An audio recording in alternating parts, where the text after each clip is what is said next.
এক মানুষ রাস্তা দিয়ে হাইটে যাওয়ার সময় অন্য মানুষের গাছের একটা ফল দেখছে, চোখ দিয়া লোভ হইছে মনে, হাইটে গেছে পা দিয়া, ছিঁড়ছে হাত দিয়া, খাইছে মুখ দিয়া, চাবাইছে দাঁত দিয়া, ভরছে পেট।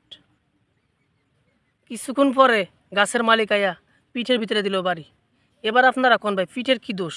পিঠ তো সবসময় পিছে থাকে ভাই। যারা সমাজের ভিতরে দুর্বল মানুষ, এরাই কইলাম মাইটটা খায়। আচ্ছা, পিঠের যে মাইটটা দিল, অন পিঠে কয় আমার কি দোষ?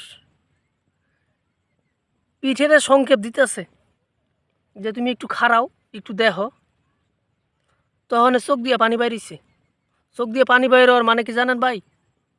ওই যে চোখ দিয়ে দেখছে, মাইটটা যেই খাক ভাই, যার পাপ এন দিয়েই বাইরিব।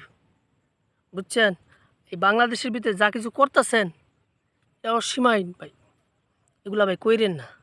আমরা খেটে খাওয়া মানুষ, জিনিসের দাম এটা সেটা আমরা পারি না। আমরা পারি না কোনো কিছু ভালো মতো খাইতে, ভালো একটা পোশাক পরতে, ভালো একটা এরকম আমার মতো হাজার হাজার মানুষ আছে, আমাদের মতো আছে। এরা খুব অসুবিধার ভিতরে আছে ভাই। আপনারা রাজনীতি কইরা কোটি কোটি টাকা বিদেশ পাচার করেন। আমাদের এই বাংলাদেশটা যদি বিদেশ পাচার না করতো বড় বড় নেতারা, তাহলে বাংলাদেশে থুতু ফালানোর জায়গা থাকতো না। মানুষে আফসোস করতো, এনে থুতু ফালামু, এত সুন্দর একটা জায়গা। বুঝছেন ভাই? এটাই বাস্তব।